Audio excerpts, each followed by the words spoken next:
Je pense qu'on peut dire que quelques centaines de personnes y appartiennent, des élus, des hauts fonctionnaires, des grands patrons évidemment, mais aussi des intellectuels, des économistes. Donc c'est un univers assez varié, et quelques journalistes, pardon aussi, je ne dois pas les oublier. Eh bien, plusieurs choses. La première, c'est qu'ils cumulent énormément de privilèges. Ces privilèges sont évidemment monétaires, ils gagnent beaucoup d'argent, mais ce n'est pas seulement ça.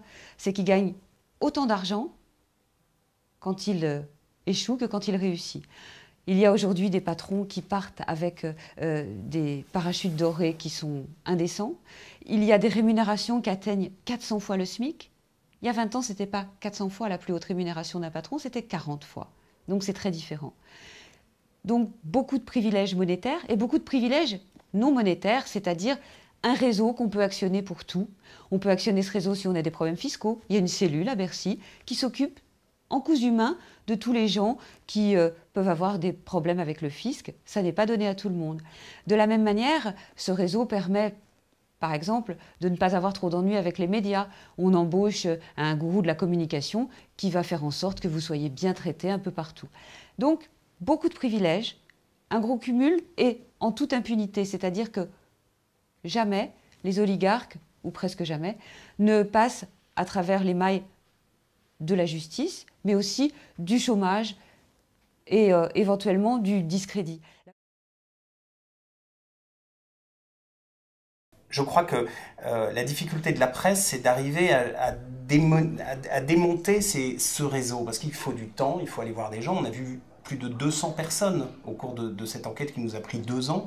On est allé voir 200 personnes, c'est des rapports de confiance qu'il faut avoir. Et aujourd'hui, je crois qu'il y a à la fois de la connivence de la part de certains journalistes, de certains patrons de presse, mais il y a surtout un manque de temps. La presse a beaucoup moins de temps, et c'est ça la grande force de l'édition, c'est de pouvoir donner du temps, surtout dans une maison comme Albin Michel, de donner du temps et des moyens d'enquêter, de prendre son temps pour comprendre bien ces mécanismes et dénouer ces fils. Nicolas Sarkozy est le symptôme et pas du tout la cause ou le fait générateur de cette dérive oligarchique. Pourquoi? Pour plusieurs raisons. La première, c'est que il y a 25 ans, on avait une nomenclatura française qui avait des caractéristiques très proches de la nomenclatura soviétique, c'est-à-dire qu'elle se renouvelait peu, vous y étiez en gros à vie, et elle se reproduisait, c'est-à-dire qu'on était fils de nomenclaturistes et donc nomenclaturistes soi-même. En Union soviétique, le communisme a disparu et les nomenclaturistes sont devenus des oligarques. Eh bien, curieusement, en France aussi, c'est-à-dire qu'avec l'arrivée de la gauche au pouvoir, et on a été très étonnés de voir le rôle inconscient et sûrement involontaire que la gauche a joué dans cette histoire de l'oligarchie, l'arrivée de la gauche au pouvoir a été marquée sur le plan économique par les nationalisations, par exemple. Les nationalisations, ça a consisté à donner beaucoup d'argent à ce qu'on appelait avant les 200 familles, disons, aux gens qui possédaient les banques et les entreprises industrielles nationalisées. Ces banques, ces entreprises industrielles n'étaient pas toutes au mieux de leur forme, c'est le moins qu'on puisse dire. Donc en fait, la gauche a fait un gros cadeau à un certain nombre de familles qui se retrouvaient, ce qui n'avait jamais été le cas, en position d'avoir du cash, de l'argent liquide. Et puis, ensuite, la gauche a vu les marchés financiers à l'étranger qui commençaient à se libérer, à se libéraliser. Et là, alors que les déficits étaient déjà là en France, même s'ils étaient moins importants qu'aujourd'hui, eh bien la gauche s'est dit qu'il y avait un moyen tout simplement de financer la dette. Et on a libéralisé, dérégulé. Un homme qui a fait ça, qui était le directeur de cabinet de Pierre Bérégovoy, qui s'appelle Jean-Charles Naouri, est aujourd'hui un des grands patrons qui gagne le plus d'argent et qui est propriétaire largement de casinos.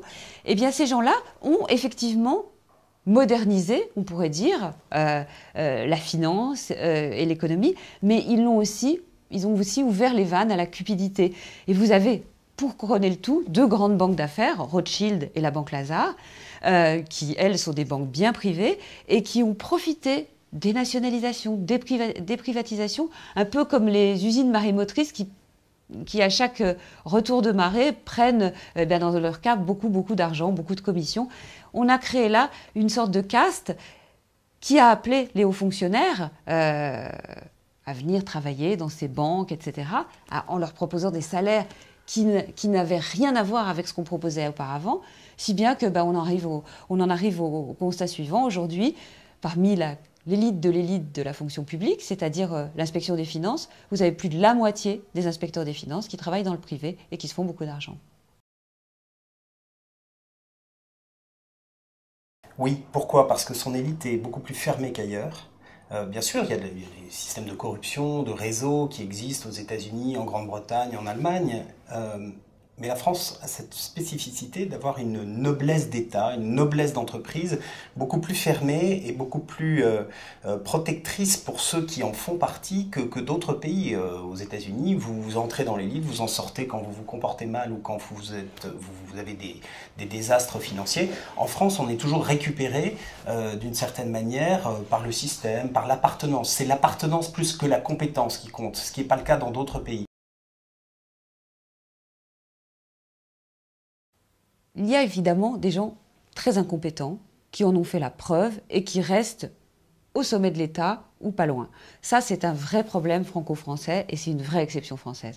Cela dit, la plupart des oligarques ne sont pas incompétents individuellement. C'est collectivement qu'ils le deviennent. Pourquoi? Eh bien, d'une part parce que aujourd'hui, les oligarques utilisent l'État à leur profit, c'est-à-dire, par exemple, on raconte dans le livre comment un certain nombre d'entreprises amis du pouvoir, sont financés sur deniers publics par l'argent des livrets de caisse d'épargne, ce qui n'est pas tout à fait, comment dirais-je, recommandé dans une démocratie. Donc ça, c'est le premier problème, c'est que les oligarques se servent et sont donc très capables pour leur intérêt particulier, mais ont un peu déserté l'intérêt général. La deuxième chose, c'est qu'évidemment, il n'y a pas que des incapables. Et heureusement, il y a des gens qui sauvent l'honneur. Alors on a essayé d'en parler aussi. Vous citez Martin Hirsch.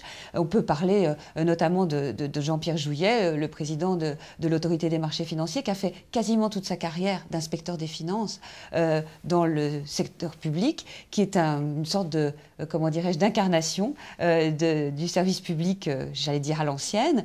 Vous avez l'actuel secrétaire général de l'Élysée, Xavier Muscat, qui lui aussi est toujours resté dans le privé. Et c'est de lui, dont un certain nombre de gens passés dans le privé, de ses collègues énarques qui ont passé, qui disent « Mais comment est-ce qu'il fait pour vivre avec 15 000 euros par mois, le pauvre, et pour élever ses enfants ?»